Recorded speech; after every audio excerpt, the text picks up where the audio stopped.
video, we're going to be talking about isotopes. So isotopes are the atoms of the same element with the same atomic number but has different mass numbers. So we have an example, which is the element carbon, which is found in the periodic table. But we're gonna be using carbon. So you can see the atomic number of carbon is 6. So there's 6 protons, and this is the atomic mass number. And the formula for the atomic mass number is you have to add protons plus neutrons to get the atomic mass number. But we already have some clues. We know that there's 6 protons, and we know the atomic mass number is 12.01. So we're supposed to add 6 neutrons so we could get the atomic mass number. But if we do add that, but the atomic mass number is not exactly 12. Why does it have a decimal? Well, the reason why it has decimal is because of isotopes. We're talking about the isotopes of carbon. So the isotopes are nothing but the forms of an element. But in this example, we're using carbon. So there's 3 types of different carbons. So there's a carbon 12, carbon 13, and carbon 14. So carbon 12 has 6 protons and 6 neutrons. Carbon 13 has 6 protons and 7 neutrons, and there's 1 neutron added. But in carbon 14, there's 6 protons and 8 neutrons, and there's another 1 neutron added.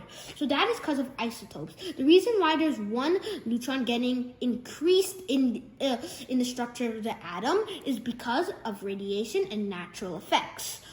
But there's some numbers right here. So in carbon 12, there is 98.9% of resources available on planet Earth.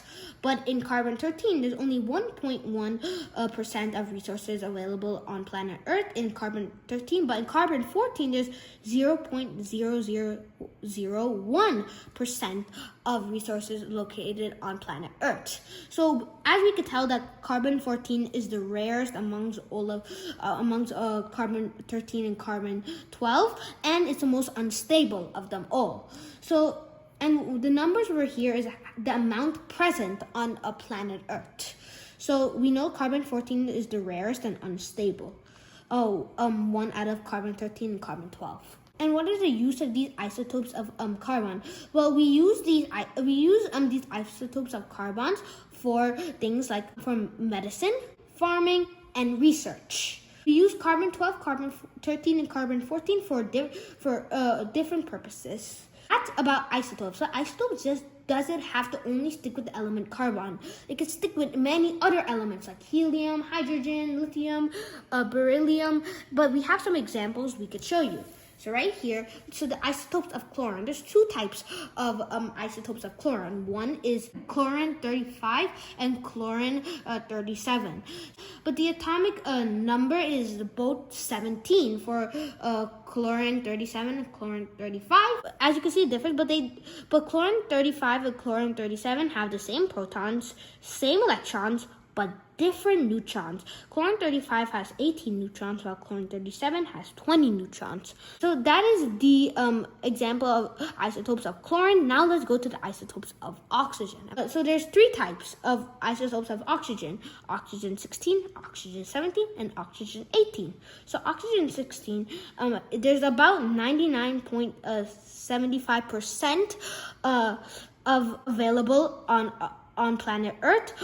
While in oxygen 17, there's only 0.003 remaining on Earth. While in oxygen 18, there's only 0.02 remaining on planet Earth.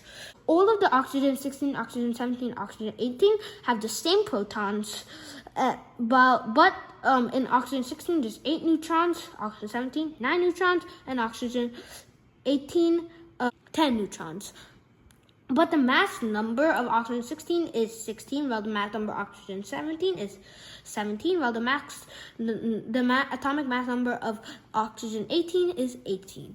So you can see how neutrons make the mass number change. But if we go to hydrogen, in the hydrogen 1, there is no neutrons.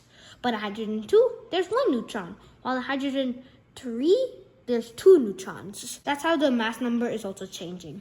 This is available more, well, this is available less. in conclusion, isotopes are basically the change of neutrons of the same element. Sometimes these neutrons can increase due to radiation, or they can increase due to environmental factors. And no matter what, their atomic number is always the same. It is possible that a couple elements in the periodic table do not need to have isotopes. So it's kind of easy. It's really easy to find them. You just have to look at the elements with no decimal mass number. Examples can be this element right here, and this element right here, this element right here, and this element right here.